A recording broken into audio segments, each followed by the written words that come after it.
Hurmatli fuqarolar, bugungi kunda jamiyatda ommaviy axborot vositalarida korrupsiyaga qarshi kurash, uning oldini olish degan iboralarni tez-tez uchratib turamiz.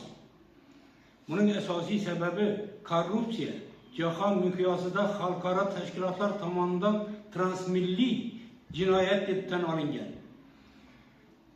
Korrupsiya shaxsning o'z mansab yoki xizmat mavqeidan shaxsiy manfaatlar yo'lida o'ziga shaxslarning manfaatlarini ko'zlab yoki nomoddiy naf olish maqsadida qonunga g'ilof ravishda foydalanishi, xuddi shuningdek bunday nafni qonunga g'ilof ravishda taqdim etilishini ifodalanadigan ijtimoiy hodisa hisoblanadi.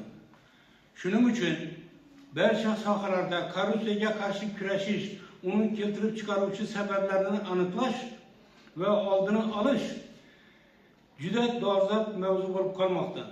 Mamlakatimizda korrupsiyani oldini olish va unga qarshi kurashish jamiyatning barcha sohalarida korrupsiya holatlarini keltirib chiqaruvchi omillarga chek qo'yishga qaratilgan keng ko'lamli islohotlar olib borilmoqda. Prezidentimizning ta'kidlaganidek, korrupsiyaga qarshi kurashda aholining barcha qatlamlari eng yaxshi mutaxassis jalb qilinmas ekan, jamiyatimizning barcha a'zolari ta'bir joiz bo'lsa halollik vaksinasi bilan emlanmas ekan, o'z oldimizga qo'ygan yuksak manbalarga erisha olmaymiz. Biz korrupsiyaning oqibatlari bilan kurashda uning barvaqt oldini olishga o'tishimiz kerak. Hazrat tuman sanitariya epidemiologik osoyishtalik va jamoat salomatligi bo'limi tomonidan ham korrupsiyaga qarshi kurashish sohasida qator chora-tadbirlar amalga oshirilmoqda.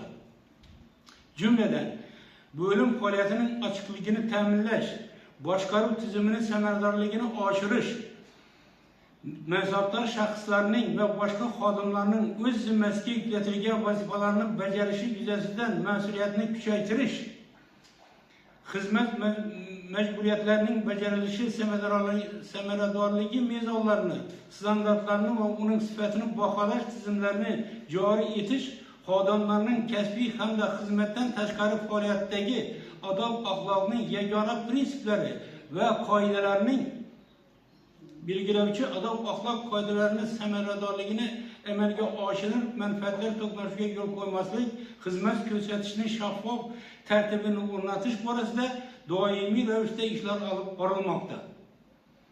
Bundan tashqari, bo'limda korrupsiyaga qarshi ichki nazorat tuzilmasini tashkil etildi va uning asosiy vazifasi tizimdagi korrupsiya holatlarining sabab va shart-sharoitlarini aniqlash, ularni bartaraf etishning ta'sirchan tizimini ishlab chiqish, shuningdek jamiyatning barcha xodimlari o'rtasida tushuntirish ishlari, profilaktik ishlarni olib borish hamda korrupsiya xavfi mavjud bo'lgan hollarda ularni bartaraf qilish kabi ishlardan iboratdir.